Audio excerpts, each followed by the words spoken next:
Hello అందరికీ welcome to our channel. ఈరోజు వీడియోలో ఇప్పుడు వినాయక చవితి రాబోతుంది కదా. ఈ ఫెస్టివల్ కోసం మనకైతే గణేశునికి ఎంతో ప్రీతికరమైన ప్రసాదం అయితే చేయబోతున్నాను.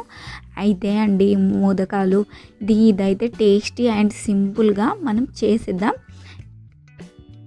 ప్రాసెస్ చూసే ముందు మన ఛానల్ ఎవరైనా కొత్తగా చూస్తున్నట్లయితే ప్లీజ్ సబ్స్క్రైబ్ అవర్ ఛానల్. ఇప్పుడైతే ప్రాసెస్ చూసేద్దాం. దీనికోసం ఒక కడాయి పెట్టుకొని దాంట్లో 1 కప్పు వాటర్ వేయాలి. వాటర్ వేసి ఒక 1 టేబుల్ స్పూన్ నెయ్యిని వేసుకోవాలి. మనకు రెండు స్పూన్ల షుగర్ అయితే వేసేసుకొని చక్కగా అవి మరుగుతున్నప్పుడు మనం 1 కప్పుకి కొంచెం తక్కువగా 3/4 కప్పు బియ్యపిండిని వేసుకొని చక్కగా కలుపుకోవాలి. ఈ విధంగా స్టవ్ ఆఫ్ చేసేసుకొని చక్కగా కలుపుకొని మూత పెట్టుకొని పక్కన పెట్టుకోవాలి. ఇప్పుడు ఇంకో కడాయి తీసుకొని దాంట్లో 1 టేబుల్ స్పూన్ ఆయిల్ లేదా నెయ్యి వేసుకొని చక్కగా 1 కప్పు ఇలా తురుముకున్న పచ్చి కొబ్బరి తురుమునైతే వేసుకొని చక్కగా ఫ్రై చేసుకోవాలి. ఇలా ఫ్రై అయిన తర్వాత మనమైతే కొంచెం బెల్లం అండ్ కొంచెం షుగర్ రెండు సగం సగం అయితే వేసుకోవాలి. వేసుకొని చక్కగా కలుపుకోవాలి. ఈ విధంగా ఇది బెల్లం అండ్ షుగర్ అనేది మొత్తం కొబ్బరి తురుములో కరిగేలాగా కలిసేలాగా ఈ విధంగా ఫ్రై చేసుకోవాలి. ఇలా చక్కగా ఒక 5 to 10 minutes చక్కగా ఫ్రై అయిన తర్వాత మూత పెట్టుకొని పక్కన పెట్టుకోవాలి. ఇప్పుడు మనం ముందుగా కలుపుకున్న ఈ బియ్య పిండిని ఈ విధంగా మళ్ళీ ఒకసారి ఇలా కలుపుకొని మెత్తగా కలుపుకొని మనం కొంచెం తీసుకుంటే ఈ విధంగా ముద్దలాగా చేసుకొని ఇట్లా పలచగా చేసుకొని మనకు మోదకాలు చేసుకునే మౌల్డ్స్ ఉంటాయి కదా, దాంట్లో ఇది పెట్టుకొని ప్రెస్ చేసుకోవాలండి.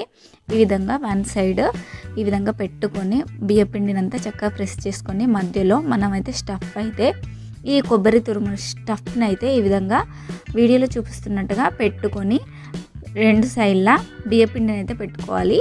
ఈ విధంగా పిండినంతా ప్రెస్ చేసుకొని ఆ మౌల్డ్స్లో మనం ప్రెస్ చేసుకుంటే చక్కగా మనకైతే మోదకాలు అయితే రెడీ అయిపోతాయి. ఇవి చాలా టేస్టీగా ఉంటాయండి అండ్ ఈజీగా అయిపోతుంది. కంపల్సరీ ట్రై చేయండి. అండ్ మౌల్డ్స్ లేని వాళ్ళు ఏ విధంగా చేయాలో ఇప్పుడైతే చూపిస్తాను. ఈ విధంగా కింద కూడా మౌల్డ్స్లో పిండిని చక్కగా బయటికి రాకుండా స్టఫ్ అనేది బయటికి రాకుండా ఈ విధంగా క్లోజ్ చేసుకోవాలి. క్లోజ్ చేసుకొని ఒక్కసారి ఇలా ప్రెస్ చేసుకుంటే మనకు మోదకాలు అయితే రెడీ అయిపోతాయి. ఈ విధంగా పిండితో అన్ని మోదకాలు అయితే తయారు చేసుకోవాలి. ఇవి తయారు చేసుకున్న తర్వాత మనకి ఇప్పుడు ఏ విధంగా చేతితో మౌల్డ్స్ లేని వాళ్ళు ఏ విధంగా చేసుకోవాలి ఇప్పుడు చూపిస్తాను. దీనికోసం కొంచెం పిండి తీసుకొని దాంట్లో మనం స్టఫ్ చేసుకొని ఈ విధంగా పైకి ఈ విధంగా చిన్నగా మంచిగా చేసుకోవాలండి. పైకి ఈ విధంగా చేసుకొని మనం ఒక నైఫ్తో ఈ విధంగా ఘాట్లు పెట్టుకుంటే మనకైతే మోదకాలు అయితే రెడీ అయిపోతుంది. ఈజీగా అయిపోతుందండి. కంపల్సరీ ట్రై చేయండి. అండ్ ఈ విధంగా తయారు చేసుకున్న మన మోదకాలను అయితే మంచిగా ఆవిరిలో ఒక చిల్లుల గిన్నెలో స్టీమ్ చేసుకోవాలి.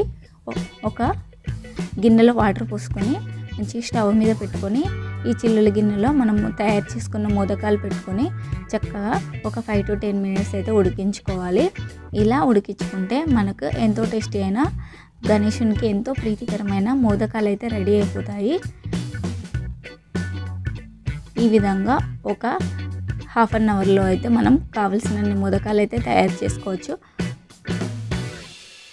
ఈ విధంగా ఉడికిందో లేదో అని చెక్ చేసుకుంటే సరిపోతుందండి. మనకు మోదకాలు అయితే రెడీ అయిపోతాయి. ఇవైతే చాలా టేస్టీ అండ్ హెల్తీ అండి. కంపల్సరీ ట్రై చేయండి. వీడియో నచ్చితే లైక్, షేర్, కామెంట్ చేయండి. మరిన్ని ఇలాంటి టేస్టీ అండ్ సింపుల్ రెసిపీస్ కోసం మన ఛానల్ని అయితే సబ్స్క్రైబ్ చేసుకోండి.